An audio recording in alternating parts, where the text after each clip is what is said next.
Should you run Docker on Proxmox in an LXC container? In a previous video, which I've linked down below, I did a high-level comparison of VMs, LXC, and Docker. But the question I want to answer today is more specific.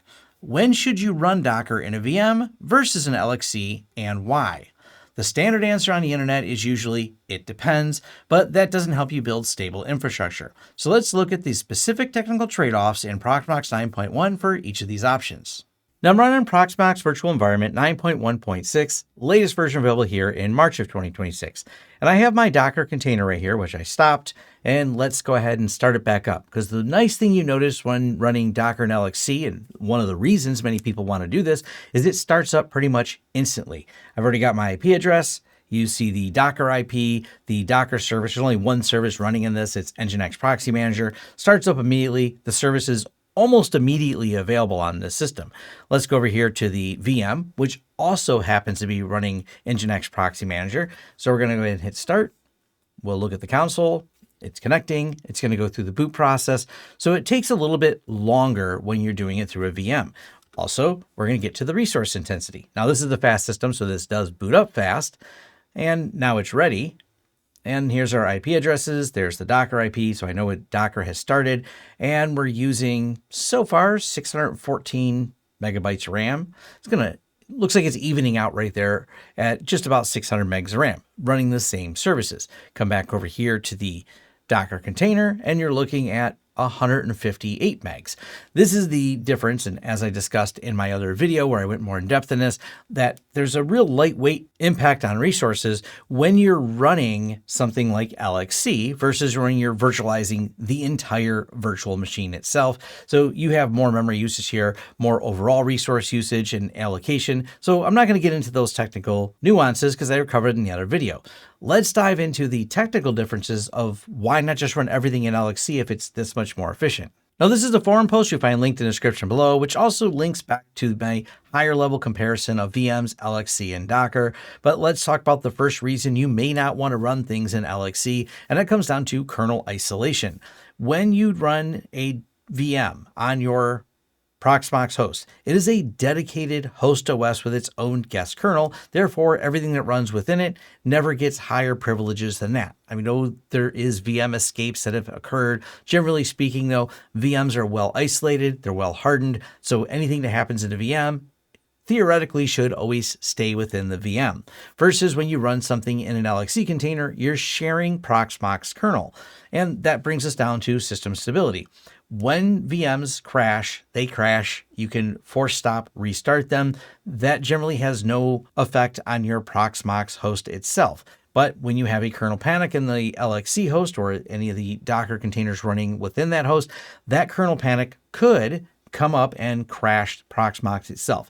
Once again, it's unlikely to happen, but if it does, you don't have that level of isolation and it crashes all of Proxmox, not just that LXC container. So from an isolation standpoint, VMs definitely are the winner. This is why so many people will recommend running things in a VM. Live migration. Obviously, it's easy to live migrate a virtual machine from one node to another. That's not a feature of LXC containers. It requires stopping and starting them. So you can stop it, migrate it, and start it. Now, I noted that they start up fast, but that's just the LXC container. If you have an application running in Docker that has a longer start time, you have the LXC container quick start time plus whatever Docker stop and start and any inconvenience that may cause for that application or people that need to rely on it. So it's not a big deal to move them, but they do have to be started and stopped before they can move to another node. Network storage is a big one here.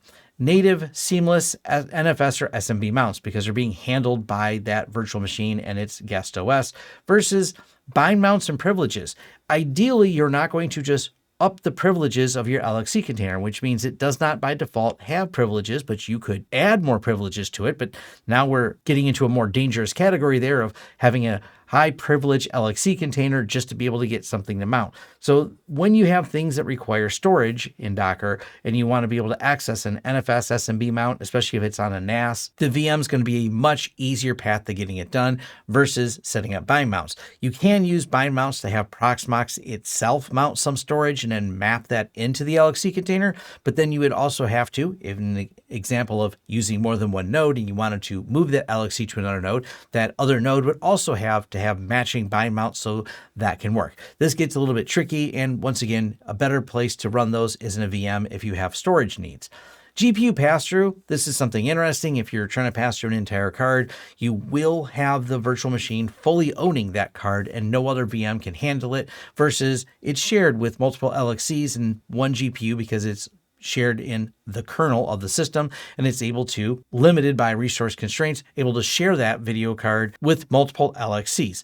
And resource cost. Obviously, it's much higher resource cost, which is probably why you're even considering using LXC. It is near zero and scales dynamically with the host. This is why I pointed out earlier that it takes only what it takes to run. Now, you can put upper limits and cap how much can be given to any LXC or any virtual machine, but it's obviously not giving it all back to the host system, the Proxmox itself, because generally speaking, and I know ballooning is a thing, if you assign 8 gigs of RAM to a virtual machine, those 8 gigs become locked to that virtual machine, versus when you're doing this in an LXC container, if you assign 8 gigs potentially to an LXC container and it's only using one of those 8 gigs, the other 7 become a resource available to the system to use. So it's given right away back. Now let's scroll down and touch on a question that comes up quite a bit, which is ZFS optimization. And this only applies if you're running ZFS, and it applies to VMs and LXCs, but right specifically with the LXC, I just seen a lot more comments on this than I expected, and it's very specific here. If you are running a high I/O application, and only if, such as a database or some logging tools, and they write smaller commits than the Proxmox default size of 128K. What that means is if they're writing 16K or 4K commits, which is common for database applications, and you have the Proxmox set at the default when it created a container of 128K, that is where you can get write amplification.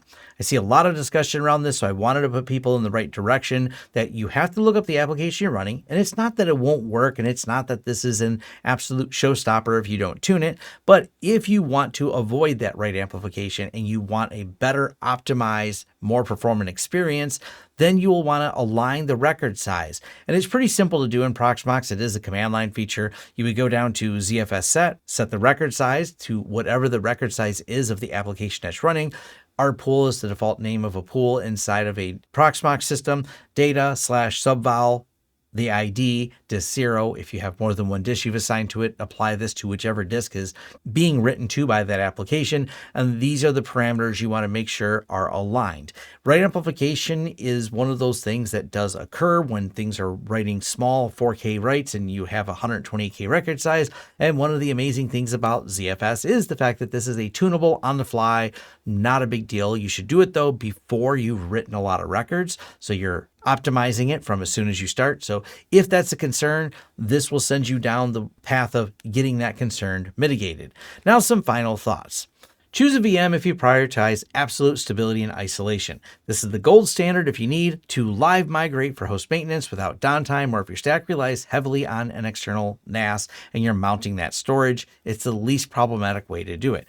Choose an LXC if you are resource constrained, and I get it. Many people are here in March of 2026 because hardware prices are very high. So if you're setting this up in your home lab and you have a use case that fits the LXC, go ahead and run it there. I don't really see this as an issue. It should be fine. It will help limit those resources and, well, make better use of the resources you have available. You can also choose this based on application. If maybe you have multiple hosts and you don't know if you want to run all of them with VMs or all of them on LXC and you want to split things up between them, and, well, choosing it based on the application is an easy way to do it. Self-contained utility apps such as light networking tools or reverse proxies, my example was using Nginx Proxy Manager, are easy to run in an LXC because they're not intensive. They only need networking to work. They have some basic configuration files, and I'm not worried about starting or stopping them to move them because they start up and stop really fast. And without any external dependencies, migrating them between different Proxmox nodes or even backing them up and restoring them on another Proxmox node, not an issue at all, and LXC is a really good fit for those. Hopefully this helped you understand when you should or should not run Docker in an LXC. It's not necessarily bad to do so, but all those restrictions and caveats, as I mentioned, are really important factors to consider before you set this up. Leave your thoughts and comments down below. Hit me up in the forums where you'll find that post, or connect me on the socials over at lawrencesystems.com. Thanks.